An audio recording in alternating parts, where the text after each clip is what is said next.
जय हिंद, नमस्कार। Career wing पर आपका बहुत बहुत स्वागत है। 11th वालों का एग्ज़ाम स्टार्ट हो चुका है, तो केमिस्ट्री का आंसर है। ठीक, आज जो आपका पेपर हुआ था उन्हीं का आंसर किए आप लोग अपना अपना आंसर मिला सकते हैं। हिंदी इंग्लिश का मैंने अपलोड नहीं किया था क्योंकि उसमें आंसर वैसे भी किसी को तो चाहिए नहीं रहेगा। केमिस्ट्री का पेपर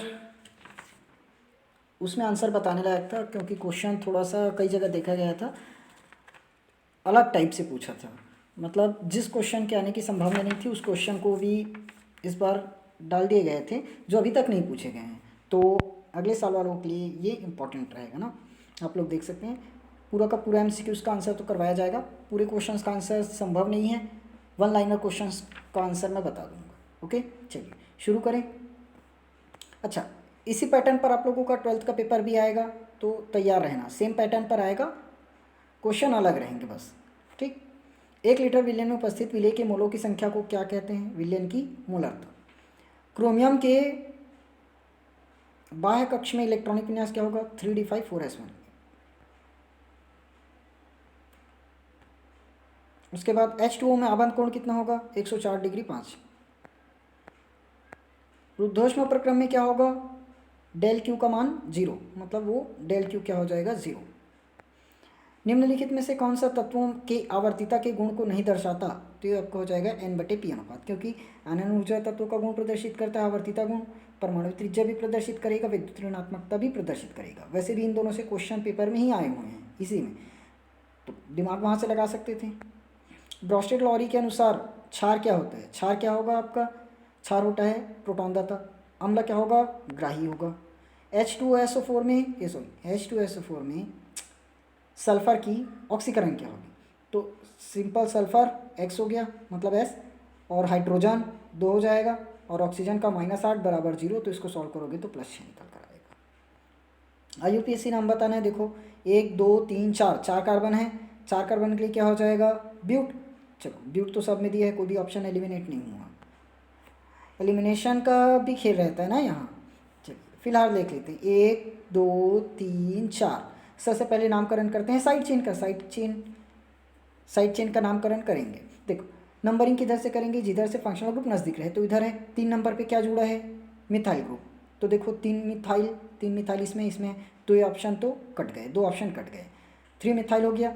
अब देखो ब्यूट 3 इन ओइक अम्ल दिया है, इसमें ब्यूट 2। देखो सिंपल ब्यूट 2 इन और 3 इन किस में जुड़ा है? 1 2, दूसरे नंबर पर इन जुड़ा है तो इन वाला हो जाएगा 2 इन। ठीक, बेयर अभिकर्मक, ये बेयर नहीं है, बेयर है, बेयर अभिकर्मक। ठीक, ये आपका होता है सांद्र H2SO4। समास विखंडन से क्या बनता है? सबको पता है, कार्बोकेटायन बनेगा।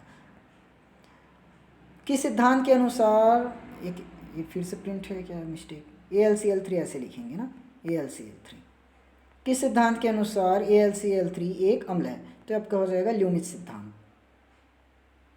एथिलीन में कौन सा संकरण पाया जाता है? सबको पता है आपका sp2 संकरण हो जाएगा। 1 मोल गैस का आयतन कितना होता है आपका? 22.4। ओके, हाइड्रोजन स्पेक्ट्रम की श्रृंखलाओं के नाम। तो इसका आंसर सबको मेरे ख्याल से पता होगा, और नहीं पता तो रट लो क्योंकि 12th क्लास में ये भी दिलाएगा 3 नंबर।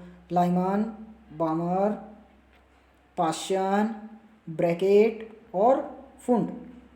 लास्ट तक ज़रूर बने रहना, लास्ट में मैं कुछ इन्फॉर्मेशन दूंगा। ओके, F ब्लॉक का इलेक्ट्रॉनिक विन्यास लिखना है तो आपका हो जाएगा N-2 F0S 0 बोलता हूँ 1 2 14 N-1 D0 to 1 NS2। Okay, चलिए उसके बाद दिया है क्लोरीन के 13th इलेक्ट्रॉन का चारों क्वांटम संख्या। तो आपका n बराबर होगा 3, l बराबर होगा 1, m का मान 0 और s का मान +12। ठीक, आप लोग निकाल कर देख सकते हैं इसको पूरा। ओके, उसके बाद दिया है CH3 CH2 प्लस HBr। ये क्या है? अच्छा, खाली छूट दी है, ये उत्पाद पहचान है। देखो ये आपका मार्कोनी ग्राफ और एंटी मार्कोनी ग्राफ दोनों नियम से बन सकता है। मार्कोनी ग्राफ में क्या होता है? जहाँ पर हाइड्रोजन की संख्या कम हो उस कार्बन में जाकर जुड़ जाएगा आपका ये Br।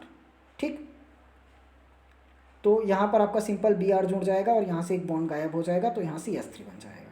एंटी मार्कोनी ग्राफ से करोगे तो जस्ट अपोजिट होगा। वुड्स अभिक्रिया क्या है? तो वुड्स अभिक्रिया क्या लिख रही हूँ, CH3Cl plus 2Na plus CH3Cl।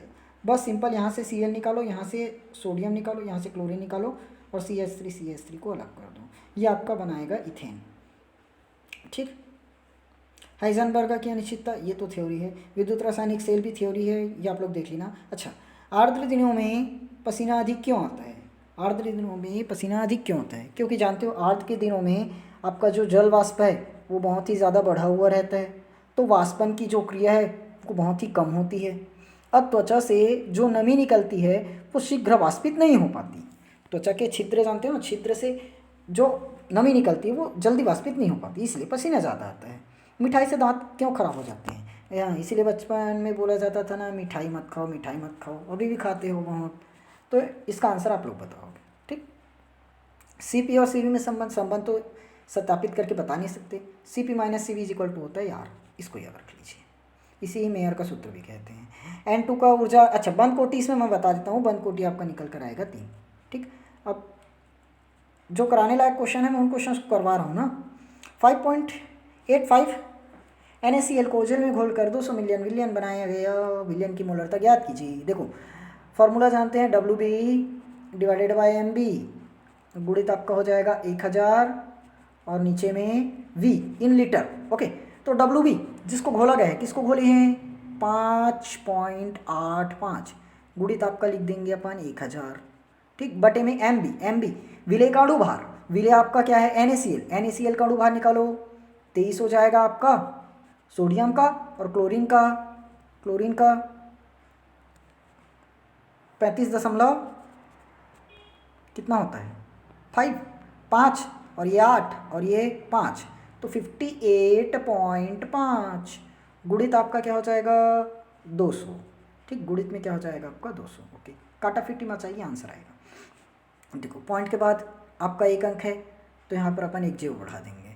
Point के बाद यहाँ आपके पास 2 अंक है तो हम यहाँ सिंपल 2 0 बढ़ा देंगे। ओके, मेरी बात कुछ समझ में आई। देखो यहाँ पर कितना, 2 और 2 4 0 है, ख़त्म। 2 और 2 4 0 है, ख़त्म। ये भी ख़त्म, 585 से 585 गया, क्या बचा आपके पास? 1/2। 1/2 का मतलब 0.5 मोलर। ठीक, तो 0.5 इसका आंसर आएगा। ठीक है सर, आगे बढ़िए।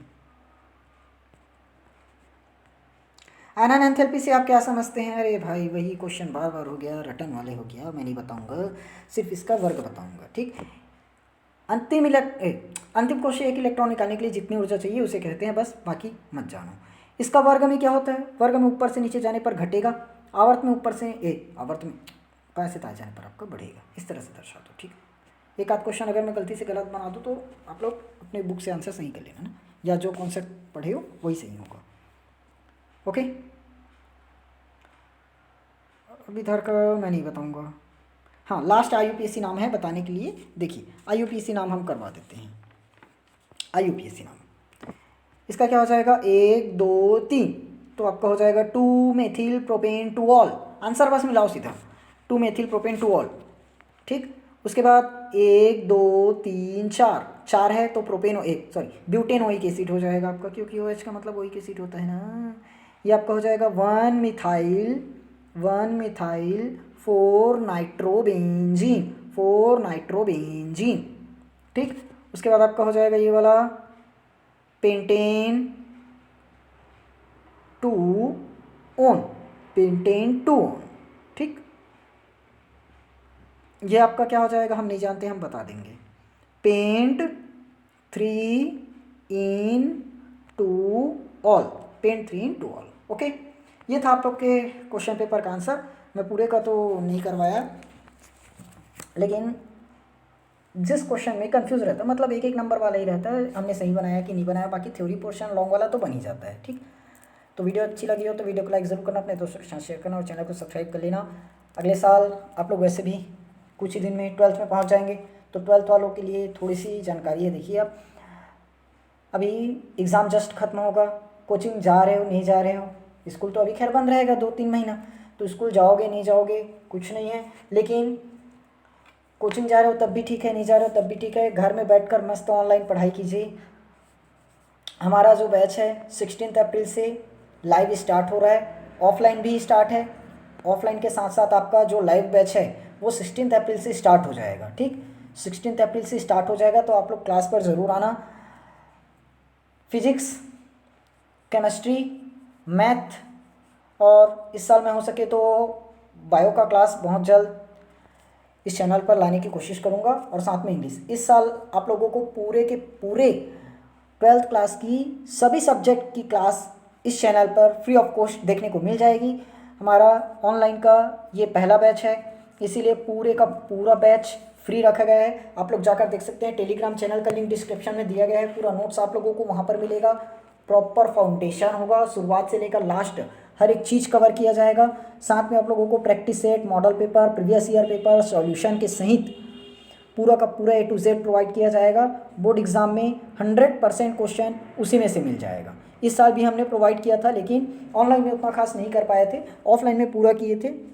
इस साल वहीं ऑनलाइन मोड में आ रहा है, पूरे का पूरा 100% A to Z आप लोगों को कंटेंट दिया जाएगा। ठीक, सभी सब्जेक्ट का, और इसीलिए चैनल को सब्सक्राइब करके ज़रूर रखना और लाइव बैच में ज़रूर जुड़ना। टाइम टेबल आप लोगों को मैं 16 अप्रैल को ही इस चैनल पर प्रोवाइड करवा दूंगा कि किस टाइम पर हमारा कौन सा सब्जेक्ट लाइव रहेगा।